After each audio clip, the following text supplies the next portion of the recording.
Irmãos, que a graça e a paz do nosso Senhor e Salvador Jesus Cristo esteja conosco. Bom dia a todos. Vamos dar início à nossa aula de número 8.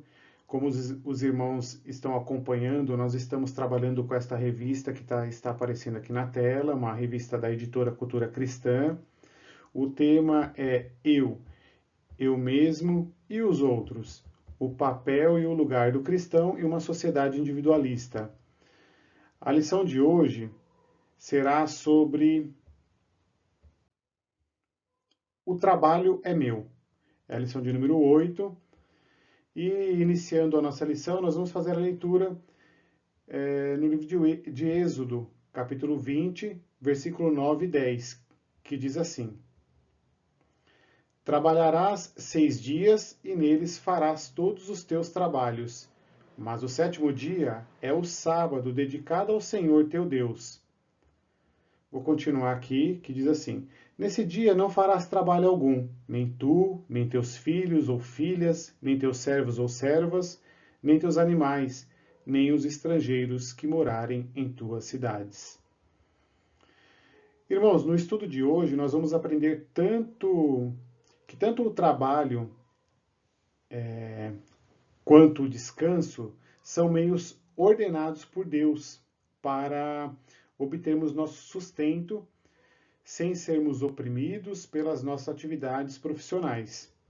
Então, hoje nós vamos aprender que tanto o descanso, aquela pessoa que ela não quer fazer nada, não quer trabalhar, tanto essa pessoa como aquela pessoa que trabalha em excesso e é oprimida pelo trabalho, nós vamos perceber que durante a lição isso não é bom para as pessoas que estão nessa situação. Aqui eu estou dizendo que a pessoa que é oprimida pelo trabalho, né? Porque quando o assunto é trabalho, algumas pessoas têm dificuldade de assimilar que trabalhar em excesso, trabalhar muito, e isso não é bom. E também, da mesma forma, aquelas pessoas que ficam parado, também isso não é bom. Perceba então que quando estamos falando de trabalho, o individualismo pós-moderno produz efeitos distintos. Então, esses efeitos, eles distintos, eles vão variar de pessoa para pessoa. Se a pessoa for inclinada ao ócio e à dependência, estou dizendo dependência de outras pessoas, talvez dos pais, dos avós, ou ela não trabalha e depende de outras pessoas. Ela já é uma pessoa adulta, um jovem, e ainda não trabalha, ela depende de outras pessoas, né? Então, essa pessoa que ela for inclinada ao ócio e à dependência, ela terá dificuldade de alcançar a independência financeira e também a independência social. Dentro de uma sociedade, ela vai ter muita dificuldade de encontrar essa independência, tanto financeira quanto a social. E esse individualismo da pessoa se transforma em preguiça. A pessoa ela é preguiçosa, ela depende de outras pessoas para poder ter uma renda, para poder fazer alguma coisa que ela precisa com o dinheiro, com os recursos, né? Então ela tem dificuldade, vai ter dificuldade de alcançar uma independência financeira e social. E esse individualismo que ela criou para ela vai se transformar em preguiça. Então, às vezes a pessoa ali, ela até pensa assim, passa pela cabeça dela, bom, o trabalho é meu, né? E eu faço o que eu quero com esse trabalho. Então, no momento, eu não quero esse trabalho, porque talvez esse trabalho não seja um trabalho suficiente de recursos para mim. A pessoa, então, ela trabalha e ela coloca também o trabalho como se fosse o trabalho, ela fazendo o que ela quer com o trabalho. O trabalho é meu, então eu vou fazer do meu jeito, ou eu não vou fazê-lo. O trabalho é meu, então eu não vou hoje trabalhar, por exemplo, né? Deixa para outro dia. Eu vou fazer esse trabalho outro dia, né? Principalmente aquelas pessoas que trabalham, são autônomas, né? E aí assumem um compromisso de fazer um trabalho com outras pessoas, ela acaba não indo naquele dia por conta da preguiça e acaba indo outro dia e quebra aquele compromisso, né? Hoje eu tô muito cansado, eu não vou trabalhar hoje, né? Aliás, eu vou trabalhar se eu quiser. Tem pessoas que fingem até que trabalham em empresas e fingem estar doentes, mentem às vezes para familiares, ou então elas vão até um médico para tentar pegar um atestado para não ir trabalhar, né? Então pessoas elas estão cansadas ou elas estão com algum problema no trabalho ali, tendo alguma dificuldade e acaba passando num médico, pegando um atestado e não vão trabalhar, não vai trabalhar. Então, por outro lado, se a gente vê que tem pessoas cansadas, preguiçosas, pessoa que quer ficar ociosa em alguns momentos, tem também pessoas, ao contrário de pessoas que são preguiçosas, são pessoas que são inclinadas à hiperatividade. Então, ela é inclinada à hiperatividade e ao cumprimento dos deveres. Então, as pessoas estão acostumadas a assumirem diversas responsabilidades. Às vezes, as pessoas elas assumem tarefas em excesso e ela também cria também um individualismo e assume essa forma viciante de sempre estar trabalhando mais, sempre estar assumindo mais responsabilidade, responsabilidade em excesso, que acumula e ela continua acumulando cada vez mais e querendo trabalhar cada vez mais, né? Então, pode até passar pela cabeça da pessoa, da mesma forma que aquela pessoa que ela tem preguiça, passa pela cabeça dela, bom, o trabalho é meu, eu vou fazer o que eu quiser com o meu trabalho, eu não vou hoje, vou arrumar outro estado. A pessoa que tem hiperatividade para trabalhar muito, ela também, ela cria na cabeça dela e diz que o trabalho é meu, então eu faço o que eu quero e eu preciso trabalhar mais e eu quero fazer isso do meu jeito porque eu sou uma pessoa trabalhadora mesmo e quero cada vez mais trabalhar e assumir cada vez mais responsabilidade. Às vezes a pessoa assume até responsabilidade que ela talvez não desejava, quando ela vai ver lá na frente, ela está com um excesso de responsabilidade e para poder cumprir o que ela assumiu em fazer, né? Então as duas posições, tanto o preguiçoso quanto aquela pessoa que trabalha em excesso, essas duas posições têm consequências pessoais, têm consequências sociais, têm consequências espirituais. Então, nós temos que observar aqui que existem dois extremos a ser evitados, né?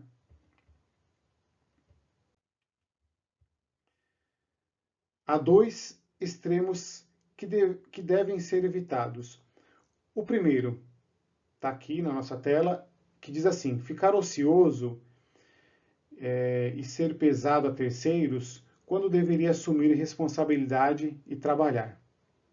E o segundo é trabalhar em excesso, negligenciando a necessidade de descansar, sabendo que somos cuidados por Deus. Irmãos, essa aula de hoje vai nos levar a evitarmos estes dois erros e vai nos ensinar que precisamos ter moderação e equilíbrio no trabalho.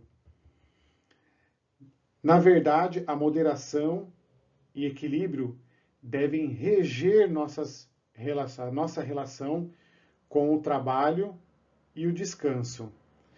Então, antes de iniciar essa aula, prosseguir essa aula, eu peço aos irmãos que abaixem suas cabeças e vamos fazer uma oração.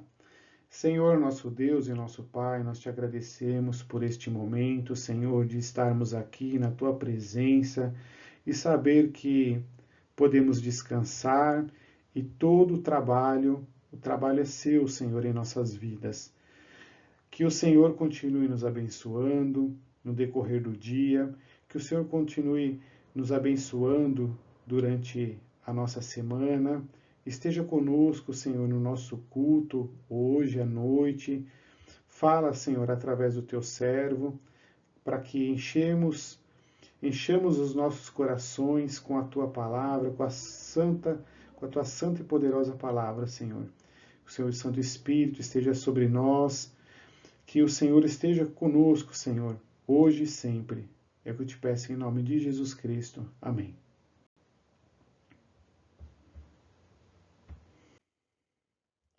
O primeiro tópico da nossa lição está aqui e fala assim: a preguiça mata. Todo mundo sabe que trabalhar não é fácil. É penoso trabalhar, né? Ainda mais quando você sabe que alguns trabalhos, existem algumas complexidades no nosso trabalho, são trabalhos diferentes que exercemos, nós todos aqui, que hoje temos que dar graças a Deus que estamos empregados e trabalhando, né, com diversas atividades decorrente no dia a dia. E tem pessoas que estão também desempregadas, mas que têm alguma profissão e também querem exercer suas profissões aí, que a gente esteja orando por essas pessoas também da nossa igreja, aquelas pessoas que são conhecidas nossas, que estão desempregadas, que a gente ore por essas pessoas, lembremos dessas pessoas, para que Deus abra as portas de empregos para essas pessoas. Mas aquelas que trabalham, sabem que trabalhar não é fácil, e aquelas também que não trabalham, que querem trabalhar também, sabem que é da dificuldade do trabalho. Ainda mais quando os trabalhos são complexos, né? Trabalhos difíceis de exercer. Então, a gente sabe que nós encontramos trabalhos pesados, pessoas que trabalham com obras, pedreiro, pintor, jardineiro, pessoas que trabalham que descarregam caminhões, né? Às vezes aqueles sacos pesados. Faça chuva ou faça sol, o coletor de lixo está sempre aqui passando na sua rua, na minha rua. Então, a gente sabe que tem trabalhos que são arriscados também, pessoas que trabalham em alturas, pessoas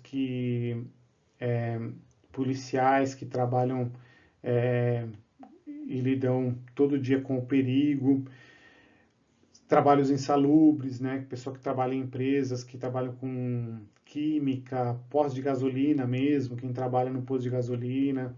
Então, empresas com muito barulho por conta das máquinas, pessoas que precisam trabalhar nos finais de semana, lá um médico, a pessoa que trabalha numa loja, no shopping, professores também que, além de trabalhar na semana, estão em casa lá corrigindo os trabalhos e provas.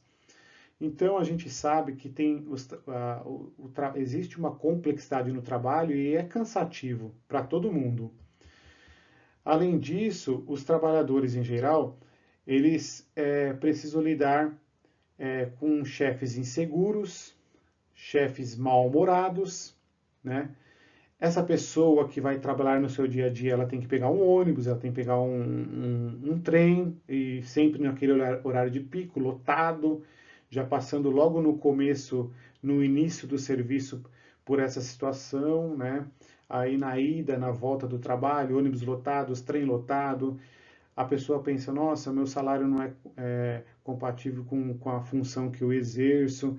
Então, são diversos problemas que talvez nós vamos criando por conta da complexidade aí do trabalho, colocando o trabalho como bastante penoso, né? Se formos levar para esse lado, temos dificuldade mesmo, porque não é fácil, não é fácil trabalhar. Se eu for dar continuidade falando dessa dificuldade que vamos criando de trabalhar, né? Não vamos parar por aqui porque a lista é enorme. Então, vamos deixar gravado no nosso coração que não é porque exista toda essa complexidade de irmos para o trabalho, voltar do trabalho, chefe pegando no seu pé, salários incompatíveis, muitas outras dificuldades que vamos deixar de trabalhar, né? Porque eu não posso deixar também de trabalhar, porque o trabalho é uma bênção de Deus para nossas vidas.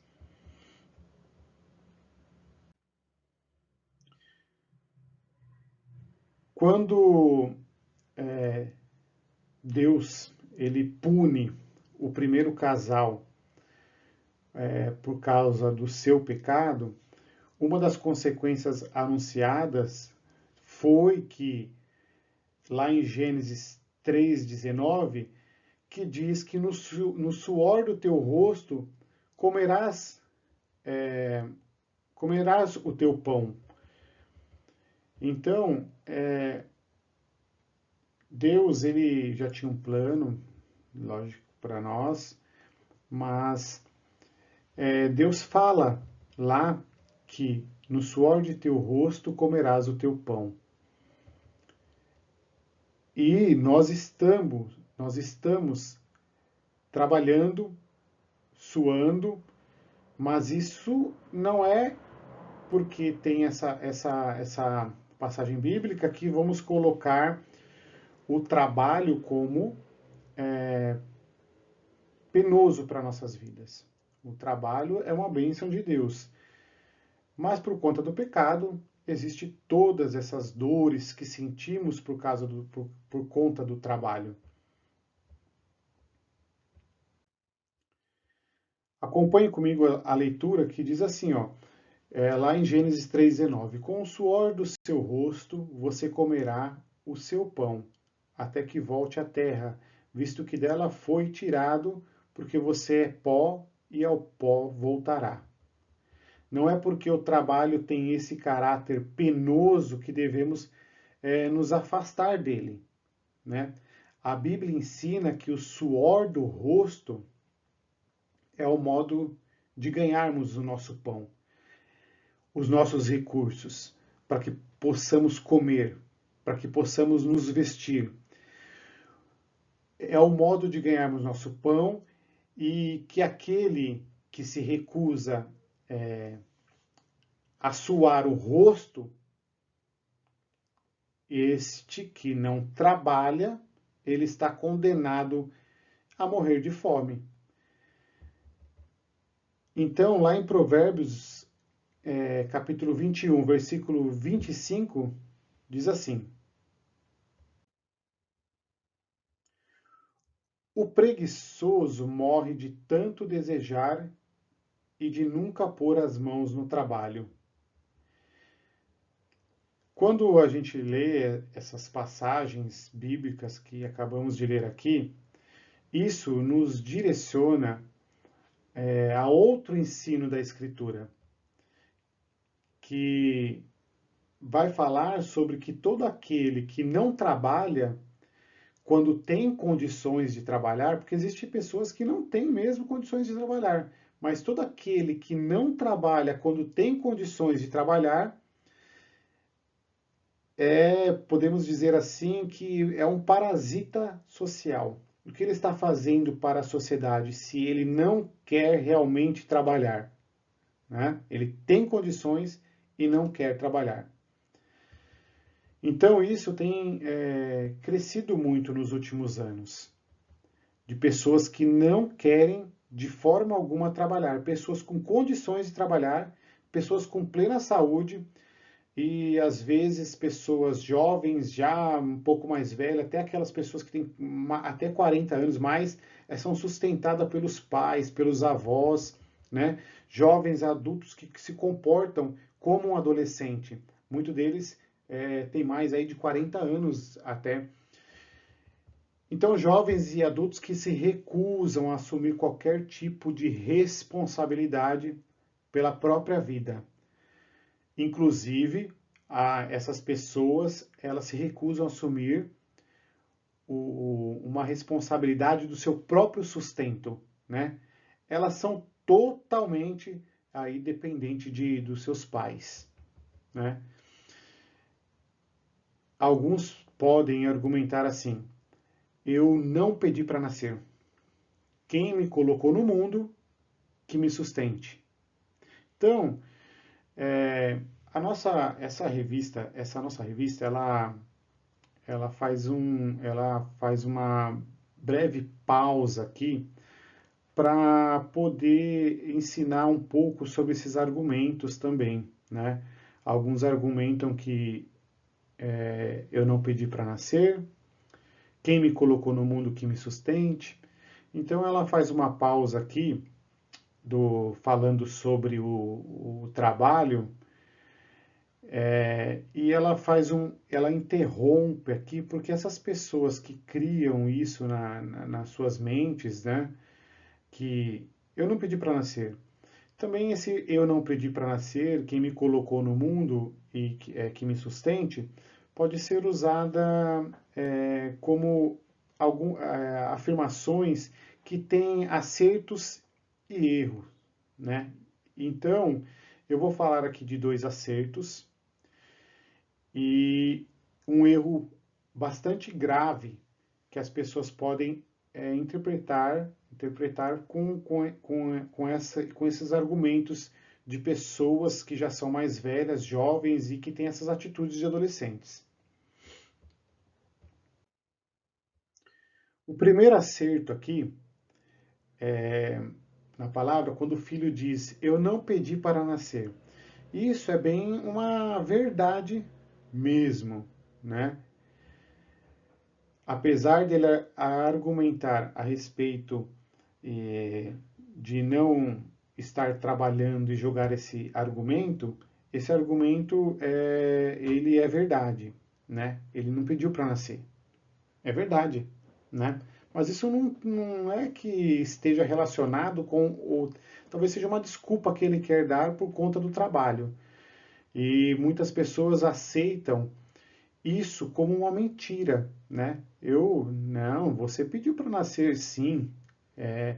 Você nasceu, você tem que ir, né? Então, às vezes, há uma distorção e a gente vai aprender isso aqui, né? Quando o filho diz assim, eu não pedi para nascer.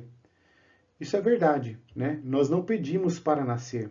Nós somos criados por uma decisão soberana de Deus. E lá em Salmos 139, versículos 13 a 16, diz assim: se o irmão tiver uma Bíblia aí, eu peço que agora a gente vai fazer algumas leituras bíblicas, eu não coloquei aqui, mas que o irmão, para que o irmão entenda, se tiver uma Bíblia fica melhor aí, né? Pausa o vídeo um pouquinho, vai lá e pega a sua Bíblia. E eu vou ler agora Salmo 139, versículos 13 a 16, que diz assim: por que eu vou ler isso? Né? Por que eu vou ler isso? Voltando aqui. Porque o filho fala assim, ó, eu não pedi para nascer. Isso é verdade. Nós pedimos para nascer? Não, não pedimos para nascer. Nós somos criados por uma decisão soberana de Deus. Salmo 139, 13 a 16. Tu criaste o íntimo do meu ser e me teceste no ventre de minha mãe. Eu te louvo porque me fizeste de modo especial e admirável. Tuas obras são maravilhosas. Disso tenho plena certeza. Meus ossos não estavam escondidos de ti, quando em secreto fui formado e entretecido como nas profundezas da terra. Os teus olhos viram o meu embrião. Todos os dias determinados para mim foram escritos no teu livro antes de qualquer deles existir. Então, a soberania de Deus na geração de filhos é lindamente ilustrada em algumas passagens da Bíblia. E aqui vi aqui na revista que o autor colocou 3 exemplos. E o primeiro exemplo aqui é o de Sara, quando lemos lá em Gênesis 18, de 10 a 12, né? Diz assim: Então disse o Senhor, Gênesis, capítulo 18, versículos de 10 a 12. Então disse o Senhor: Voltarei a você na primavera, e Sara, sua mulher, terá um filho. Sara escutava a entrada da tenda atrás dele. Abraão e Sara eram velhos. Abraão e Sara já eram velhos de idade bem avançada, e Sara já tinha passado da idade de ter filhos. Por isso, riu consigo mesma, quando pensou: depois de já estar velha e meu senhor já idoso, ainda terei esse prazer? E depois lá no livro de Gênesis, no capítulo 21, versículo 1 e 2, diz assim: O Senhor foi bondoso com Sara, como lhe dissera, e fez por ela o que prometera. Sara engravidou e deu um filho a Abraão em sua velhice, na época fixada por Deus em sua promessa. Nós, lendo essa passagem, uma promessa de Deus para com Abraão e Sara. Ela teve um filho. O filho não pediu para nascer. É verdade. Ele não pediu para nascer, mas Deus, sim, o criou. Lá em Samuel também tem a história de Ana, né? 1 Samuel, capítulo 1, se você tiver uma Bíblia aí, se você estiver acompanhando, ou então, depois, se você quiser acompanhar melhor, separe o vídeo aí, daí você conseguir acompanhar. A história de Ana, lá em 1 Samuel, capítulo 1, dos versículos 2 a 5, que diz assim: Havia certo homem de Ramataim, Zufita, dos montes de Efraim, chamado Eucana, filho de Jeroão, neto de Eliú e bisneto de Tou, filho de Eframita, Zufi. Ele tinha 2 mulheres. Uma se chamava Ana e a outra Penina. Penina tinha filhos. Ana, porém, não tinha. Todos os anos, esse homem subia de sua cidade a Siló para adorar e sacrificar ao Senhor dos Exércitos.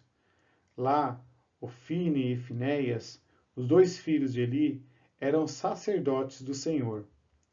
No dia em que Eucana oferecia sacrifícios, dava porções à sua mulher Penina e a todos os filhos e filhas dela. Mas a Ana dava uma porção dupla, porque a amava, mesmo que o Senhor a houvesse deixado estéril. Aí depois a gente lendo os versículos 19 e 20, diz assim, lá em 1 Samuel, capítulo 1, versículos 19 e 20. Na manhã seguinte, eles se levantaram e adoraram ao Senhor. Então voltaram para casa, em Ramá. Eucana teve relações com sua mulher Ana, e o Senhor se lembrou dela. Assim Ana engravidou e, no devido tempo, deu à luz um filho e deu-lhe o nome de Samuel, dizendo: Eu o pedi ao Senhor. 2 histórias.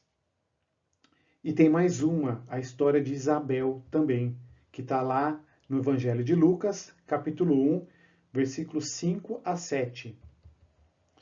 No tempo de Herodes, rei da Judéia, havia um sacerdote chamado Zacarias, que pertencia ao grupo sacerdotal de Abias. Isabel, sua mulher, também era descendente de Arão. Ambos eram justos aos olhos de Deus, obedecendo de modo irrepreensível a todos os mandamentos e preceitos do Senhor. Mas eles não tinham filhos, porque Isabel era estéril, e ambos eram de idade avançada. Agora, lá no versículo 13, diz assim: mas o anjo lhe disse: Não tenha medos, Zacarias, sua oração foi ouvida. Isabel, sua mulher, lhe dará um filho, e você lhe dará o nome de João. E lá nos versículos 24 e 25 diz isso. Depois disso, Isabel, sua mulher, engravidou e durante 5 meses não saiu de casa. E ela dizia: Isto é obra do Senhor. Agora ele olhou para mim com favor para desfazer a minha humilhação perante o povo. Então nós vemos aqui que é uma verdade dizer que eu não pedi para nascer, porque todos nós estamos aqui por vontade de Deus, vontade divina de Deus. O segundo acerto diz que é dever dos pais sustentar seus filhos. Então, o filho lá, o adolescente lá, que parece que tem 40 anos e é um adolescente lá, ele diz assim: eu não pedi para nascer e o pai é obrigado a me sustentar, né? Então, às vezes, é lógico que existe um erro aí, mas é dever dos pais sustentar seus filhos? Sim, é dever dos pais sustentar os seus filhos. Os filhos são a herança do Senhor. E lá em Salmos 127, versículo 3, diz isso: os filhos são a herança do Senhor, uma recompensa que ele dá. Os pais têm o dever, sim, de cuidar dos seus filhos, os pais têm o dever de suprir as necessidades dos seus filhos. E lá em 1 Timóteo 5,8 diz: se alguém não cuida de seus parentes, e especialmente da sua própria família, negou a fé, e é pior que um descrente. 1 Timóteo, capítulo 5, versículo 8. Se alguém não cuida dos seus parentes, e especialmente da sua própria família, negou a fé, e é pior que um descrente. Então é dever dos pais sustentar seus filhos? Sim, é verdade. Aqui é lógico que no contexto vai falar sobre as viúvas, né? Quando a gente pega lá no versículo 3, que diz assim: alguma viúva, né? Que nem assim, ó, trate adequadamente as viúvas que são realmente necessitadas, né? Lá no versículo 4 também, aquela, né? Mas se uma viúva tem filhos ou netos, que estes aprendam primeiramente a colocar a sua religião em prática, cuidando de sua própria família e retribuindo o bem recebido de seus pais e avós, pois isso agrada a Deus. E também no versículo 5 diz verdadeiramente viúva, né? Aqui no livro aqui que estamos vendo, que é lá em 1 Timóteo, capítulo 5, versículo 8, né? Então,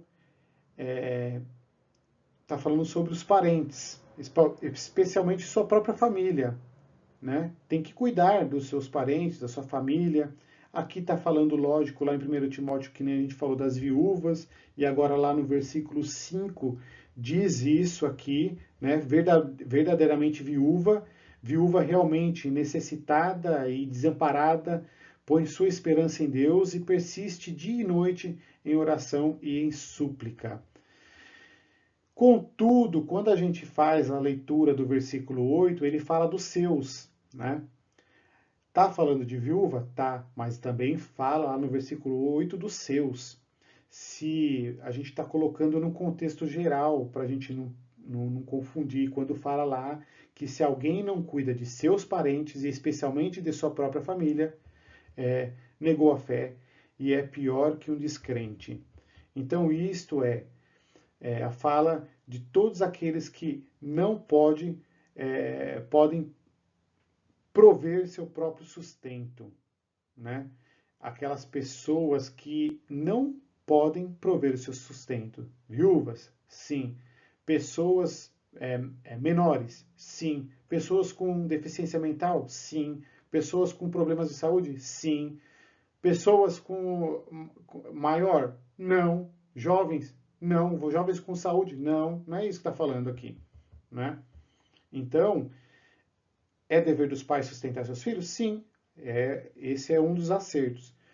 O primeiro acerto que a gente falou foi sobre o seu nascimento. Nascimento, Deus te criou. O outro, né? A gente deu os exemplos de Sara, Ana e Isabel. Agora que a gente está, né, falando aqui que os pais têm o dever de sustentar seus filhos, sim. Prover o sustento aos seus filhos, aqueles filhos que são menores, problema de saúde, problema mental, né? Qual que é o erro, né? O erro é esse. Os filhos que devem ser sustentados pelos pais são os filhos menores ou os maiores que, por motivo de força maior, enfermidade, deficiência mental e coisas semelhantes, estiverem impedidos de ganhar o seu próprio sustento. Então, os filhos maiores, civilmente capazes e aptos para o trabalho, eles devem assumir responsabilidade sobre a sua vida e obter independência financeira, independência emocional para formar a sua própria família. Futuramente aí, né, os filhos, os pais precisam educar os seus filhos para que eles criem a sua independência financeira, a sua independência emocional, para que futuramente eles tenham a sua própria família. Para esses filhos crescidos, então, esses filhos maiores, vale a regra geral, né? Se alguém não quer trabalhar, que não coma. E isso está lá em 2 Tessalonicenses, capítulo 3, versículo 10. Como recebeu de Deus, como essas pessoas elas receberam de Deus a ordem de trabalhar, então o ser humano não pode se abster de trabalhar, ele precisa trabalhar. Se ele não obedecer a esta ordem de não trabalhar, se ele está apto para o trabalho e ele não obedecer essa ordem, ele está pecando.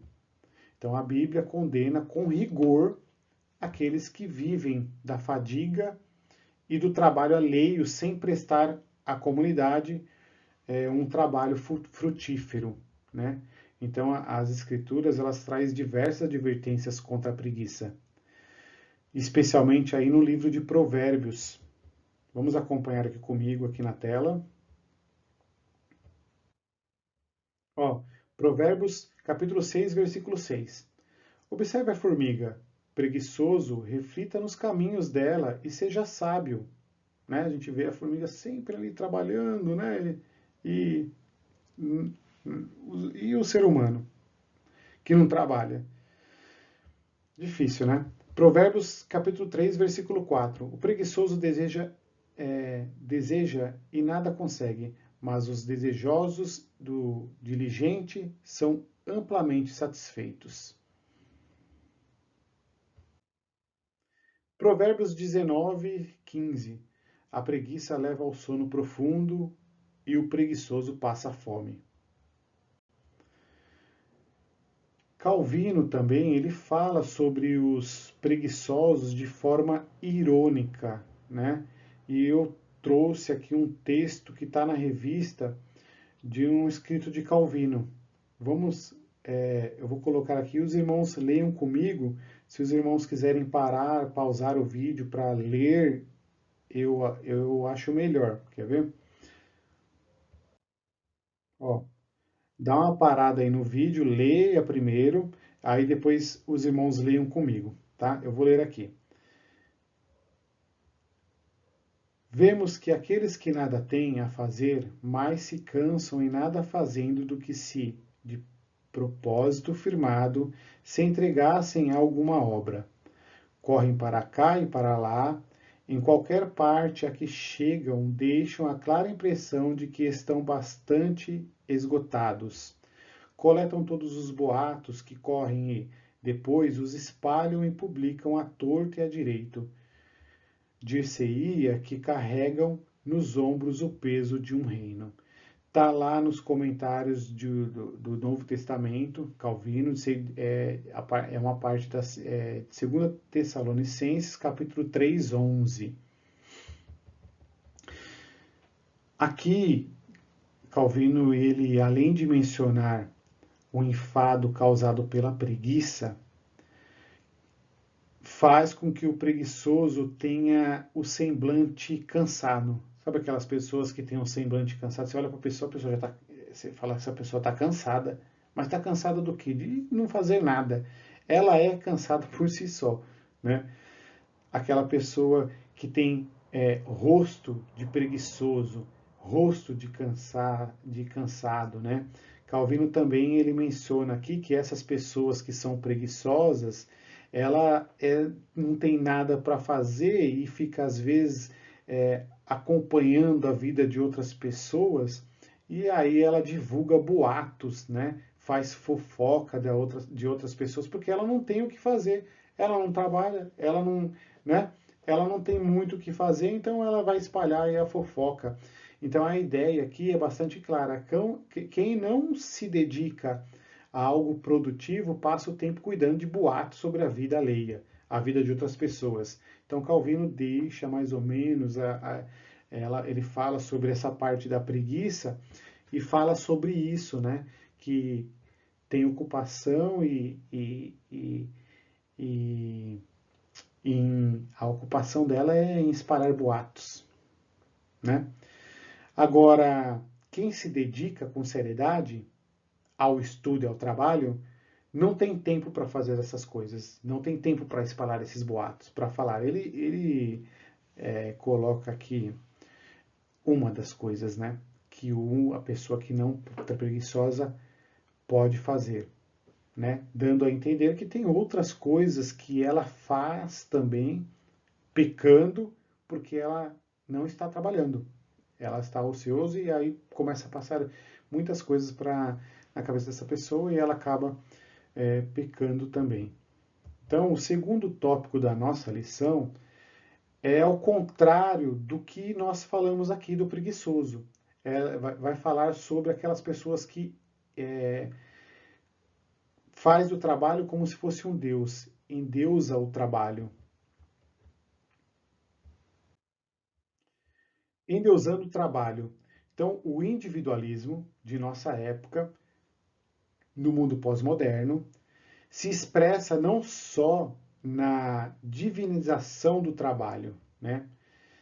A ideia por trás disso também, ela traz um individualismo para dentro dela e fala que o trabalho é meu, então eu vou mergulhar nele, vou fazer, vou trabalhar e trabalhar cada vez mais, né? Pensando assim, muitas pessoas passam a trabalhar sem descanso, né? Fazendo da sua ocupação profissional o foco de sua vida. Então, desse modo, ela faz do trabalho seu Deus, endeusa o trabalho, né?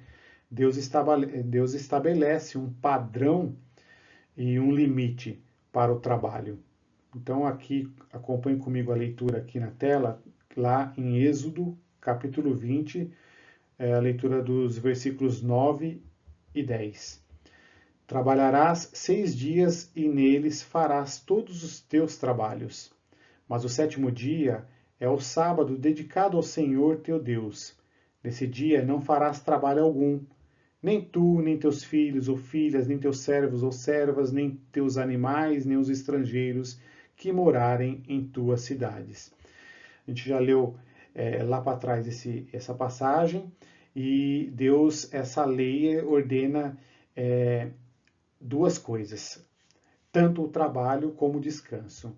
Embora o trabalho seja um dever, não devemos nos dedicar a ele todos os dias da semana.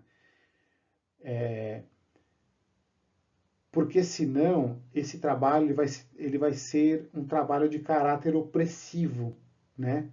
Vai me sufocar, porque Deus ele estabelece que a gente precisa descansar.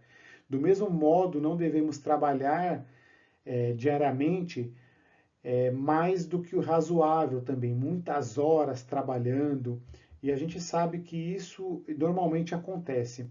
Às vezes a pessoa faz muita hora extra, às vezes a pessoa trabalha num serviço, assume outra responsabilidade de outro serviço, fica penoso, né? Trabalhos autônomos, né? Pessoas que querem trabalhar mais para ganhar mais dinheiro. Trabalho significa dinheiro, né? A pessoa trabalha 12 a 16 horas, autônomos fazem, autônomo, né? A pessoa quando é autônoma, ela faz muito disso, e isso é opressivo.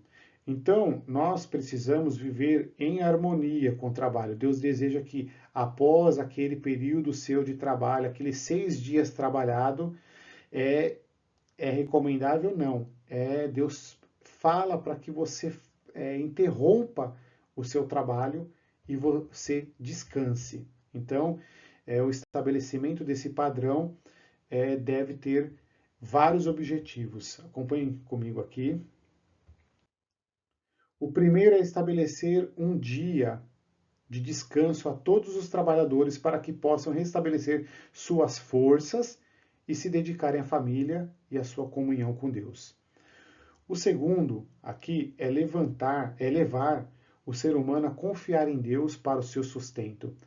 Temos que trabalhar? Sim, com moderação, com equilíbrio, sabendo que todo aquele trabalho que estamos fazendo, a provisão do trabalho, os recursos que temos do trabalho, né, nós devemos confiar para que nós devemos confiar e saber que esse sustento que vamos ter da nossa família, nós dependemos de Deus. Nós dependemos não do trabalho, mas nós somos totalmente dependentes de Deus. Então Deus ordena que a cada 6 dias de trabalho, fiquemos um dia sem trabalhar. Se o nosso sustento vem do trabalho, como o próprio Deus determinou, se ficarmos um dia sem trabalhar, isso significa que ficaremos um dia sem o sustento do pão?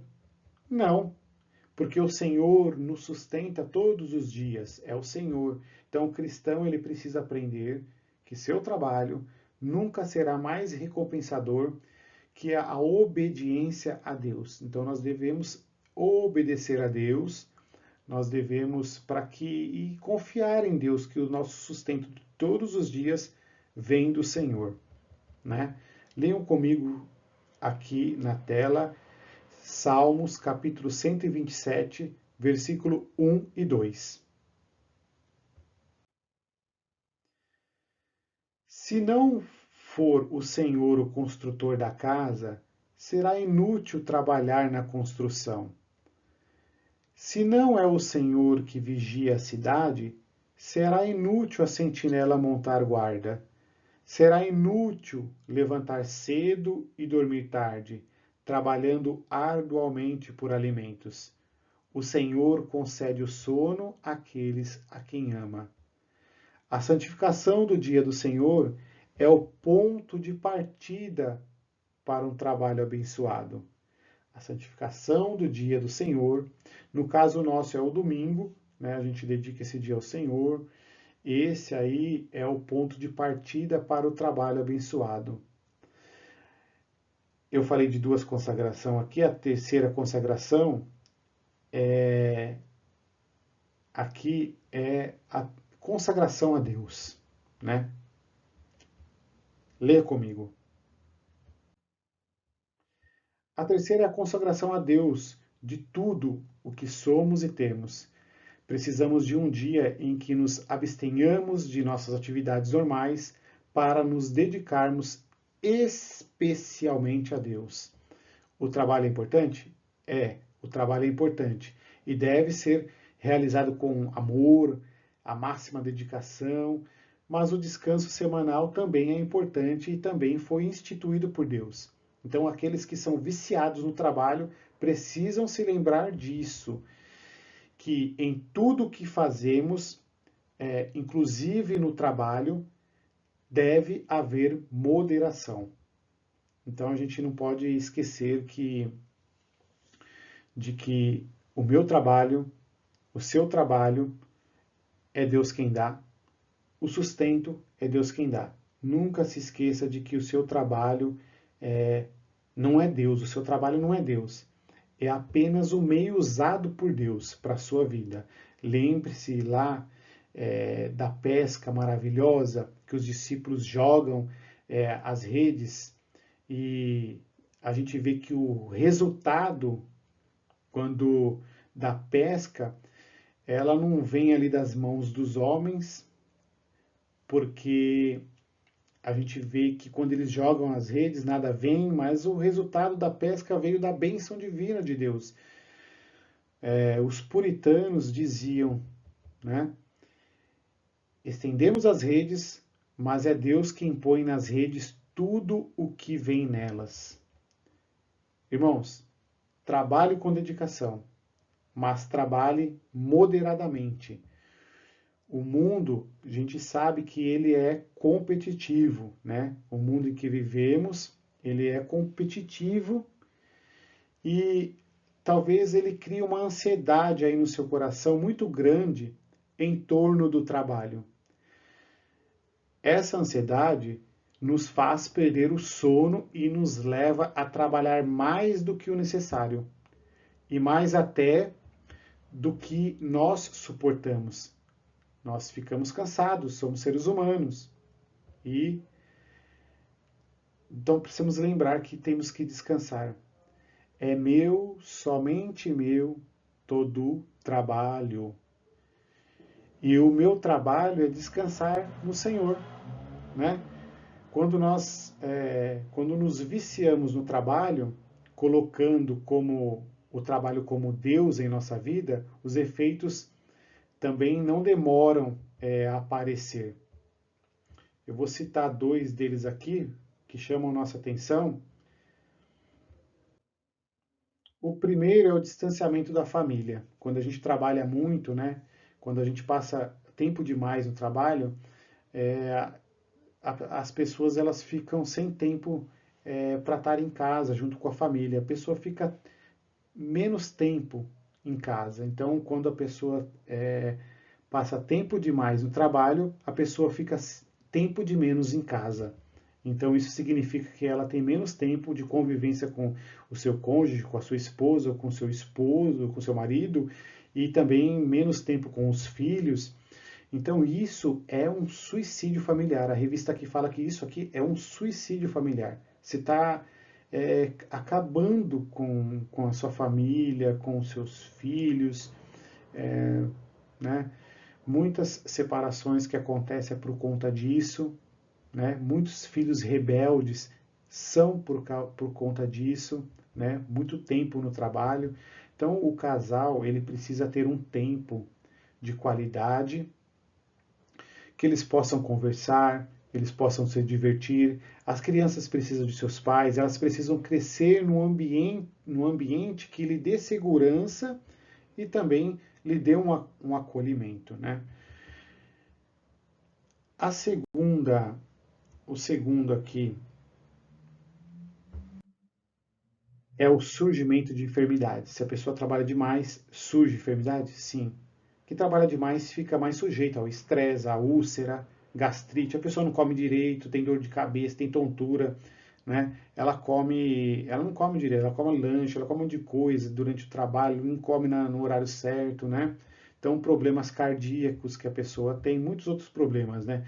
Então, o projeto de Deus para nós é que tenhamos uma vida equilibrada, que dediquemos o nosso tempo para cada uma das atividades que fazemos, que fazem parte de nossa vida. Né? Quando nos dedicamos somente a essa atividade, né, e deixamos outras atividades de lado, o nosso corpo ele reclama. Então nós não temos, só temos tempo para trabalhar, não tenho tempo com a minha família, não tenho tempo para fazer outras coisas, né? De lazer, não tenho tempo para nada. O corpo ele vai chegar uma hora que, né, a sua saúde, você tem que cuidar do seu corpo, né? E para finalizar a nossa lição, Deus quer que o trabalho seja bênção na sua vida, né? E para isso você precisa trabalhar com moderação, ter uma vida equilibrada. Deus, ele nos criou aptos para o trabalho. Não é porque lá com o suor do teu rosto, aquilo quer dizer que o trabalho Deus criou para prejudicar nós. Não. Deus instituiu o trabalho antes mesmo de o primeiro pecado ter sido cometido neste mundo. Quando Deus cria o mundo, né? Mesmo depois da queda, apesar do suor, o trabalho continua sendo um meio ordinário dado por Deus para o nosso sustento. Então, portanto, pessoas saudáveis, concluindo aqui, né, aquelas pessoas que são saudáveis, que se recusam a trabalhar, estão desprezando a boa providência de Deus. E também, por outro lado, Deus não quer que o trabalho seja opressivo, mesmo que essa opressão seja auto-infligida, a pessoa ela se coloca ali só à disposição do trabalho, né, que exagera no seu volume de trabalho. O trabalho, ele não pode ser o seu Deus. Então, cabe a nós cristãos termos uma vida produtiva e um exercício profissional marcada por boa produtividade, com dedicação, se nos dedicarmos àquilo que estamos fazendo, né? Temos que ter uma boa qualidade no serviço prestado e moderação. Tudo isso para a glória de Deus. Amém? Que os irmãos estejam aí orando para que as nossas situações de trabalho possam mudar, se alguém estiver passando por isso, trabalhando demais. Também tem aquelas pessoas que elas tem preguiça. Também vamos estar orando por essas pessoas e você mesmo ore por você. E tem aquelas pessoas que estão desempregadas também, que a gente ore por essas pessoas também. Fiquem com Deus, Deus abençoe vocês e até a semana que vem.